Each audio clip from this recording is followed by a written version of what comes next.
এই বাংলাদেশে বিএনপিকে ধ্বংস করার জন্য যেই তিনটি শক্তি প্রধানভাবে উঠে পড়ে লেগেছে, সেই তিনটি শক্তি কি বলতে পারবেন? বিএনপি ধ্বংসের মূল তিনটি শক্তি। ১ নম্বর শক্তি হলো শেখ হাসিনা ভারত, ২ নম্বর শক্তি হলো প্রথম আলো মতিউর রহমান, ৩ নম্বর শক্তি হলো বিএনপির ভিতরে থাকা ভারতপন্থী মুনাফিকি অংশ, যেমন ফখরুল, রবিন ফারহানা, আমির খসরু মাহমুদ চৌধুরী এরা। দেখুন তো একবার, মাত্র 30 সেকেন্ড হলো ভিডিওটি। এই 30 সেকেন্ড আপনি একবার ভাবুন, প্রয়োজনে ভিডিওটি বন্ধ করে দেন, দেখবেন আমার কথাগুলো সত্য কিনা। যদি সত্য মনে করেন তাহলে ভিডিওটি এবার দেখতে শুরু করতে পারেন। আমি কি বললাম? তিনটি শক্তি বলেছি। নাম্বার 1 আওয়ামী লীগ এবং ভারত বিএনপির ধ্বংসের একটা প্রধানতম শক্তি। দ্বিতীয় প্রধানতম শক্তি প্রথম আলো মতিউর রহমান। তৃতীয় প্রধান শক্তি বিএনপির ভিতরে থাকা ঘাপটি মারা মোনাফেকেরা, ভারতপন্থী মোনাফেকেরা, ভারত ও আওয়ামীপন্থী মোনাফেকেরা। দেখেন মিলিয়ে আমি তিনটির সবিস্তারে একটু ছোট বর্ণনা দিই আপনাদেরকে। প্রথম আলো যেই পরিমাণ বিএনপির বিরুদ্ধে 1140টি নিউজ করেছে প্রথম আলো, বিএনপি, খালেদা জিয়া, তারেক রহমান, একদম মিথ্যা সংবাদ। প্রথম আলো তারেক রহমানের বিরুদ্ধে এবং খালেদা জিয়ার বিরুদ্ধে যত মিথ্যা সংবাদ করেছে তার একটিও কিন্তু আদালতেও প্রমাণ হয়নি, সামাজিকভাবেও প্রমাণ হয়নি। সামাজিকভাবে প্রমাণ বলতে আমি কি বুঝাচ্ছি? যেমন আপনার শেখ হাসিনা জুলাইয়ের আন্দোলনের সময় পুলিশকে হত্যার নির্দেশ দিয়েছে না, পুলিশ গুলি করে ছাত্রদেরকে মেরেছে না, কিন্তু দেখেন এটা কিন্তু আদালতে বা আইনগতভাবে প্রমাণিত নয়। এই জিনিসটি কিন্তু সামাজিকভাবে প্রমাণিত, আমরা দেখেছি চোখের সামনে, আমরা খেয়েছি, আমরা গুলি খেয়েছি, আমার নাভির বাম পাশে দাগ রয়েছে। এটা সামাজিকভাবে প্রমাণিত, সে অপরাধী, খুনি, কিন্তু আইনগতভাবে প্রমাণিত হতে সময় লাগবে। ঠিক একইভাবে এই কারণেই আমি সেটা বলছি যে এটা মির্জা ফখরুল আইনগতভাবে প্রমাণিত ভারতীয় লোক, আর তারেক রহমান এবং খালেদা জিয়াকে আইনগতভাবে প্রমাণ করতে পারেনি তারা অপরাধী, সামাজিকভাবে তো করেইনি, মানুষ বিশ্বাসই করেনি।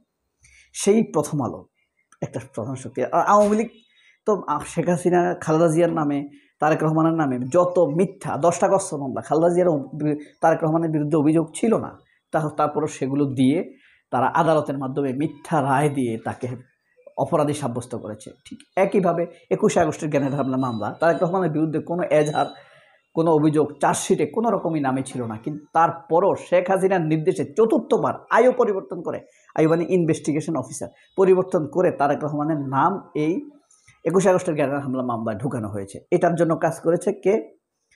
হ্যাঁ, যে বখতিয়ার, সম্ভবত একজন ডিবি কর্মকর্তা ছিল, ঢাকা মহানগর ডিবি। হ্যাঁ, তারপর দেখেন এই, অথচ ফাইনালি বিএনপির ধ্বংস করার জন্য যেই শক্তিগুলো সবচাইতে বেশি কাজ করেছে সেই শক্তিগুলোর সাথে দহরম বেঁধেছে মির্জা ফখরুল। খালেদা জিয়ার বিচার হতে হবে এই কথা বলেছে প্রথম আলো সম্পাদক মতিউর রহমান। তারেক রহমানের বিচার হতেই হবে, না হলে দেশের ন্যায় বিচারের প্রতি মানুষের আস্থা নষ্ট হবে। ফাঁসি চেয়েছে, তারপর বলছে বিচার কার্যকর হতে হবে। এইভাবে তারা কথা বলেছে। সেই প্রথম আলোর ছায়াতলে বারবার মির্জা ফখরুল, বিএনপির শত্রুর ছায়ায় ফখরুল কেন যায়, সেটি একটা বারবার যায়। ফখরুলের ফকরামি, এটা হলো ফখরুলের রাজনৈতিক ফটকামি। আরও আশ্চর্যের বিষয় হলো সেই ফটকামি তো করেছেই সে, প্রথম আলোর দরিদ্র, মানসিকভাবে অত্যন্ত দরিদ্র, মুনাফিক এবং বিএনপি বিরোধী মেন্টালিটির প্রকৃতপক্ষে এই ফখরুল প্রথম আলোর কার্যালয়ে ছুটে গিয়েছে সাক্ষাৎকার দেওয়ার জন্য। সাক্ষাৎকার তো দেয়নি, তার সাক্ষাৎকারে শুধু কোনো সুবিবেচনার ধর ছিল না। শেখ হাসিনার বিচার হওয়া, জুলাইয়ের হত্যা নির্যাতন, তারেক রহমানের বিরুদ্ধে অত্যাচারের স্ট্রিম রোলার, খালেদা জিয়াকে হত্যার চেষ্টা, এইসব নিয়ে কিন্তু মির্জা ফখরুলের কোনো কথা ছিল না। সেখানে তার যত আলাপ ছিল এই দেশে নাকি জঙ্গিপন্থার উত্থান ঘটছে। প্রথম আলোকে সাক্ষাৎকার দিয়ে সে বলেছে দক্ষিণ পন্থার উত্থান ঘটেছে, উগ্রপন্থার উত্থান ঘটেছে, এটি দেশের জন্য একটি আতঙ্কের বিষয়। প্রথম আলোতে এটি সে দিয়েছে। এটা খুবই আশ্চর্যজনক এবং হৃদয় বিদারক ঘটনা। অথচ এই উগ্রপন্থা, দক্ষিণপন্থা, জঙ্গিপনা এসবের কথা বলেই বাংলাদেশের মানুষের উপরে নির্মম অত্যাচার চালানো হয়েছে এই প্রথম আলো পুলিশের সাথে মিলে, আওয়ামী লীগের সাথে মিলে একসাথে হয়ে তারা এদেশের মানুষকে জঙ্গি বানিয়েছে, জঙ্গি কার্ড খেলেছে তারা।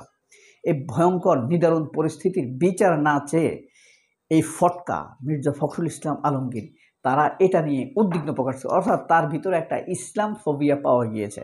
মির্জা ফখরুলের ভিতরে যে যা সে আসলে ইসলাম ফোবিয়ার একটা লোক। অথচ এই প্রথম আলো খালেদা জিয়াকে নিয়ে কি করলো? শহীদ জিয়াউর রহমানকে তো জঙ্গি বানিয়ে দিয়েছে, পাকিস্তানের চর বানিয়ে দিয়েছে। জিয়াউর রহমানের বিরুদ্ধে মতিয়া চৌধুরী, খালেদা, শেখ হাসিনা যা বলতো বিশ্রী নোংরা ভাষায়, শেখ সেলিম সব কিছু নিজেদের বক্তব্য বলে কোট করতো এই প্রথম আলো। অথচ ফখরুলদের তাহলে অবদানটা কি? আসলে বিএনপির জন্য ফখরুলের অবদান কি বলতে পারবেন? বিএনপির জন্য ফখরুলের কোনো অবদান নেই, বরং সে বিএনপিকে ধ্বংস করার জন্য। আমরা কিভাবে বুঝবো ফখরুল দেশপ্রেমিক? কোন ঘটনা, কাজের কারণে ফখরুলকে আপনার দেশপ্রেমিক বলবেন? একটা ঘটনা বলতে পারবেন যে ফখরুল এই ঘটনাটার কারণে ফখরুল দেশপ্রেমিক? আমি মোটেই দেখতে পাচ্ছি না, খুঁজে পাচ্ছি না। ফখরুলকে দেশপ্রেমিক বলা যায় এমন একটা পয়েন্ট যদি আপনার থাকে তাহলে কমেন্ট বক্সে লিখতে পারেন, যাতে বোঝা যায়। এই ফখরুলের আরেকটি বক্তব্য দিয়েছে যে আগে ঘুষ দেওয়া হতো, যেখানে 1 লাখ টাকা এখন 2 লাখ টাকা, চাঁদাবাজ।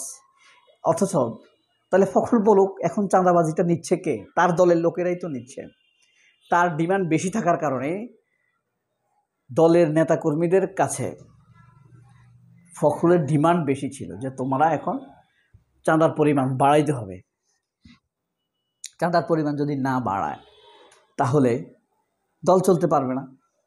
এখন ডিমান্ড বেশি থাকার কারণে সামনে নির্বাচন, চাঁদাবাজরাও বেশি, ফিল্ড পর্যায় থেকে বেশি পরিমাণ চাঁদা কালেকশন করতে হয়।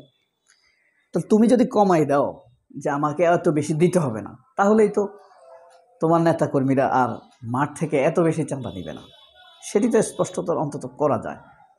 সেই জিনিসটি ফখরুল যদি করে তাহলে তো সেই ক্ষেত্রে আর কোনো বাধা থাকার কথা না। তাহলে কেন ফখরুল সেই কাজটি করছে না? তাহলে দোষকে কাকে দিবে? সে এখন বলবে যে এটা ইউনূসের দোষ, ইউনূস চাঁদাবাজি থামাতে পারছে না। মির্জা ফখরুলের চরিত্র হলো দুর্নীতিগ্রস্ত পুলিশদের মতো। তার বাপ কিন্তু মুসলিম লীগের এমপি ছিল, সম্ভবত মন্ত্রীও ছিল। একটা বাটপার, মানে খাস একটা বাটপার। লানাতুল্লাহ মির্জা ফখরুল, লানাতুল্লাহ মির্জা ফখরুল, লানাতুল্লাহ মির্জা ফখরুল। এত মুনাফিকি, এত চরিত্রহীনতা, নিজের দলের সাথে চরিত্রহীনতা, নিজের দেশের সাথে চরিত্রহীনতা।